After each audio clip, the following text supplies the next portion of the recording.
NSSO की एक report के हिसाब से इंडिया के मंदिरों का साल का रेवेन्यू होता है $40 बिलियन, यानी 3 लाख करोड़ रुपए का। अब आप इस बात से अंदाजा लगा लो 2022-23 में सेंट्रल गवर्नमेंट का रेवेन्यू था 19 लाख करोड़, जिसमें से 24,000 करोड़ सिर्फ 6 मंदिरों ने अकेले कमाए थे, वो भी इन कैश। अब आप सोच के देखिए, जिस मंदिर की कमाई इतनी ज्यादा है उसका पंडित कितना पैसे वाला हुआ। चलिए इसी के बारे में जानते हैं आज की वीडियो में। ऐसा लगता है कि मैं ऐसा भोगी बाबा के बारे में उसको मैं पैर छूने के लिए पहन के भी अच्छी लगती है, आप सलवार सूट में भी अमृता जी की तरह अच्छी लगती हैं, और मेरी तरह से कोई ना भी पहने तो भी अच्छी लगती है।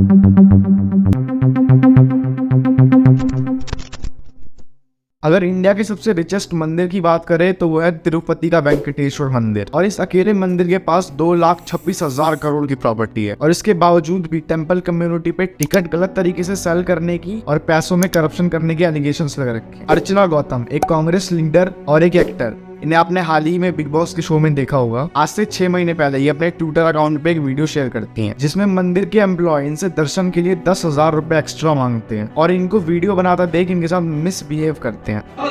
गाइस, मैं यहाँ बालाजी तिरुपति बालाजी दर्शन के लिए आई हूँ और मैंने टिकट भी ले लिया, रिसिप्ट भी ले लिया। Just shut up! Just shut up! Just shut up! और मैंने दर्शन किया। Why you hold it?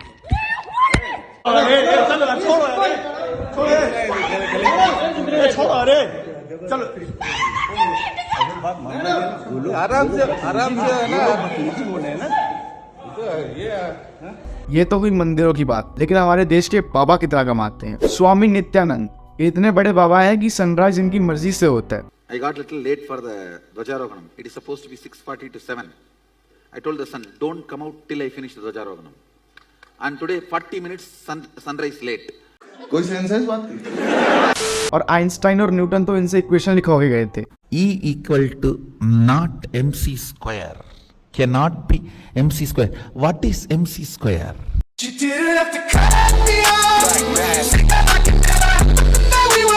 हाल ही में सुर्खियों में आते हैं अपने खुद के पर्सनल देश के मामले में। जी हाँ, खुद का पर्सनल देश, और छोटा मोटा देश नहीं, देश जिसकी करेंसी, पार्लियामेंट, नेशनल फ्लैग और यहाँ तक कि रिजर्व बैंक भी है। और ऑब्वियस सी बात है, इतना सब करने के लिए करोड़ों में पैसा होना चाहिए, जो इनके पास है। फाइनेंशियल एक्सप्रेस की रिपोर्ट के हिसाब से इनकी नेट वर्थ है 10,000 करोड़ की। इनके कहने के हिसाब से ये एक हिंदू देश बना रहे हैं, लेकिन असल में ये अपने क्राइम से बचने के लिए ये सब कर रहे हैं। इनके ऊपर किडनैपिंग, रेप जैसे सीरियस क्राइम्स की लिस्ट है, और अगर इनके देश को यूनाइटेड नेशन से देश डिक्लेयर कर दिया जाता है तो इंटरनेशनल लॉ के हिसाब से इन्हें इंडियन गवर्नमेंट अरेस्ट नहीं कर पाएगी। आपको ऐसे ही बाबा पास्ट में भी देखने को मिलेंगे। गुरमीत राम रहीम, जिनके ऊपर किडनैपिंग, मर्डर, रेप जैसे चार्जेस थे। एक रिपोर्ट के हिसाब से राम रहीम एक दिन का 16 लाख रुपए कमाते थे अपने डेरा से। जिन लोगों को नहीं पता डेरा क्या है, उन लोगों को बता दूं, ये उनके आश्रम का नाम है। और बस इस डेरे आश्रम की वैल्यू 24,000 करोड़ से भी ज्यादा है, और इनकी अलग अलग जगहों पे प्रॉपर्टीज भी हैं, जिसकी वैल्यू है 1,600 करोड़, और टोटल में इनकी नेट वर्थ अराउंड 3,000 करोड़ की है। आसाराम बापू, जिनको रेप चार्जेस में जेल हुई है, इनकी नेट वर्थ अराउंड 1,000 करोड़ की है। और अभी हाल ही में बहुत फेमस हुए बाबा बागेश्वर बाबा, मैं इनको रिसेंट बाबा से कंपेयर नहीं कर रहा हूँ, मैं बस आपको इनकी नेट वर्थ बता रहा हूँ। जी न्यूज की एक रिपोर्ट के हिसाब से बागेश्वर बाबा की नेट वर्थ है 19 करोड़ की, जो इन बाबाओं के सामने तो बहुत कम है, जिनकी भी हमने बात करी, लेकिन एज अ बाबा ये खुद में ही बहुत बड़ी रकम है। इमेजिन कर सकते हो दोस्तों, ऐसे लोग जिन लोगों के ऊपर रेप और मर्डर जैसे सीरियस चार्जेस लग रखे हैं, लोग ना ही सिर्फ अपना इंस्पिरेशन मानते हैं, बल्कि इनकी पूजा करते हैं और इनको करोड़पति बनाते हैं। लेकिन ये बाबा इतना पैसा कमाते कहां से? होप यानी उम्मीद बेचकर। इंडिया की हैप्पीनेस इंडेक्स में रैंक है 136। इसका मतलब इंडिया के मोस्ट ऑफ द पीपल अपनी जिंदगी से खुश नहीं है, और ऐसे लोग ही इन फर्जी बाबाओं के कस्टमर बनते हैं। ये बाबा भगवान के नाम पे लोगों को एक उम्मीद देते हैं और उन्हें मैनिपुलेट करके उनसे पैसे ऐंठते हैं। और मैं यहाँ बिल्कुल नहीं कह रहा कि सारे बाबा एक जैसे ही होते हैं। इंडिया में आज भी बहुत से असली बाबा एग्जिस्ट करते हैं। मेरा मोटिव बस उन लोगों को टारगेट करना था जो लोगों को मैनिपुलेट करके उनसे पैसे ऐंठते हैं। और इंडिया में ये सब सिर्फ इस वजह से होता है क्योंकि यहाँ पे लोग अपनी क्रिटिकल थिंकिंग का यूज नहीं करते। बाकी किसी डेवलप्ड कंट्री में किसी इंसान को अगर कोई मेंटल तकलीफ या दिक्कत होती है तो वो एक साइकियाट्रिस्ट के पास जाते हैं, लेकिन इंडिया में ये कल्चर आज तक नहीं आ पाया, और इसी वजह से ये फर्जी बाबा करोड़पति बन गए। लास्ट में बस मैं यही कहना चाहूंगा कि अपनी क्रिटिकल थिंकिंग का इस्तेमाल करिए, इन फर्जी बाबाओं से दूर रहिए, और जितना हो सके अपनी प्रॉब्लम्स को खुद सॉल्व करिए, क्योंकि आपसे बेहतर आपको कोई नहीं जानता। वीडियो पसंद आई तो वीडियो को लाइक करके चैनल को सब्सक्राइब कर दे,